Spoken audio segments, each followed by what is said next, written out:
Unaitwa nani? Gillian. Gillian. Anaitwa Gillian. Gillian ni nani? Amedeus.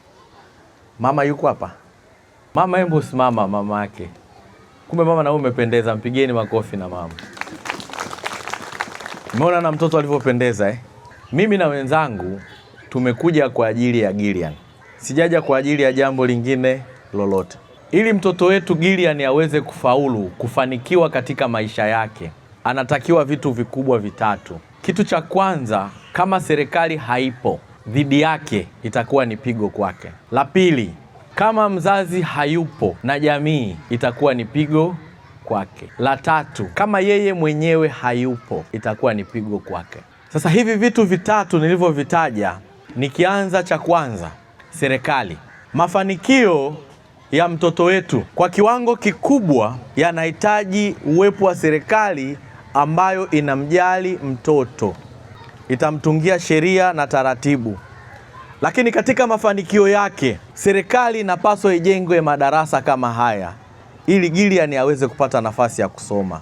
Serikali inapaswa kumnunulia vitabu kwa ajili ya kusomea shuleni. Serikali inapaswa kuwalipa walimu mishahara ili waweze kumfundisha mtoto. Hayo mazingira ndio yanayomfanya mtoto wetu Gillian aweze kufanikiwa.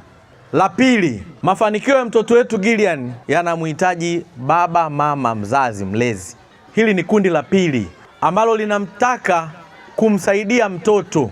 Sasa leo hii kumetokea na uhasama kati ya kundi lile la kwanza na kundi lile la ngapi? La pili. Kila mmoja anamuonyeshea mwenzie kidole kwamba ni mbaya. Unafikiri tutamsaidia mtoto wetu Gillian? Kundi la pili ni kundi la mzazi, kundi la baba, kundi la mama. Nawapongeza sana mama zangu, jipigieni makofi, mpo wengi hapa. Wakina baba tujitathmini. Kundi hili la pili ni la wazazi ambao tunapaswa kushiriki pamoja na mtoto. Mama Gillian atanisaidia. Ninaamini Mama Gillian alikuwa anampeleka shule alipofikia miaka 5. Mama, uongo kweli? Mama amempeleka mtoto shule ya awali akiwa na miaka mingapi? 5. Alikuwa anakutana na mtoto asubuhi kwa jioni. Tena asubuhi akikutana naye, nyie kina mama sijui mmezaliwa pamoja, mama yenu mmoja, baba mmoja, mnaanza, vaa kiatu kiko wapi? Soksi ziko wapi?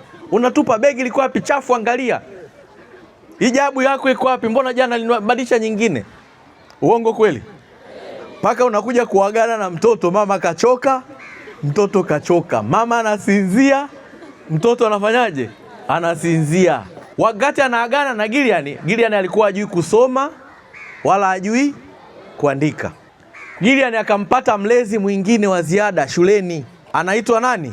Mwalimu. Anampokea saa 12 asubuhi au saa 1 mpaka saa 9 au saa 10 jioni. Akamfanya Gillian ajue kusoma, akamfanya Gillian ajue kuandika.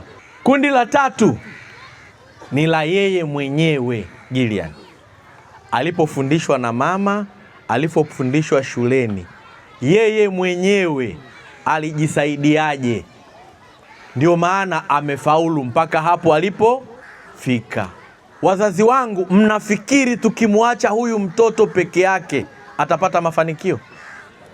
Naamini Gillian anatamani angekuwa na yeye siku moja rais wa Jamhuri ya Muungano wa Tanzania kama Daktari Samia Suluhu Hassan. Uongo kweli?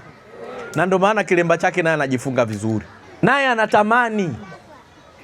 Lakini anafikaje pale alipofika kama haya makundi matatu hayajafanya kazi yake? Hivyo dhumuni langu na wenzangu na maafisa elimu kuja, la kwanza, ili huyu mtoto aweze kufanikiwa, la kwanza katika yale makundi matatu, kundi la pili la wazazi wanatakiwa kukutana na kundi la kwanza la walimu na serikali.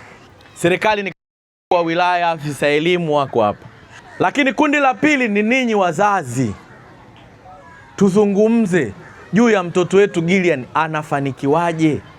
Kwa sababu yuko mzazi mmoja anakaa naye masaa 9, lakini yuko mwingine anakaa naye jioni tu. Hawa wote ni wazazi wanaomsaidia Gillian kufanyaje? Kufanikiwa. Na makundi haya yote mawili ni muhimu sana.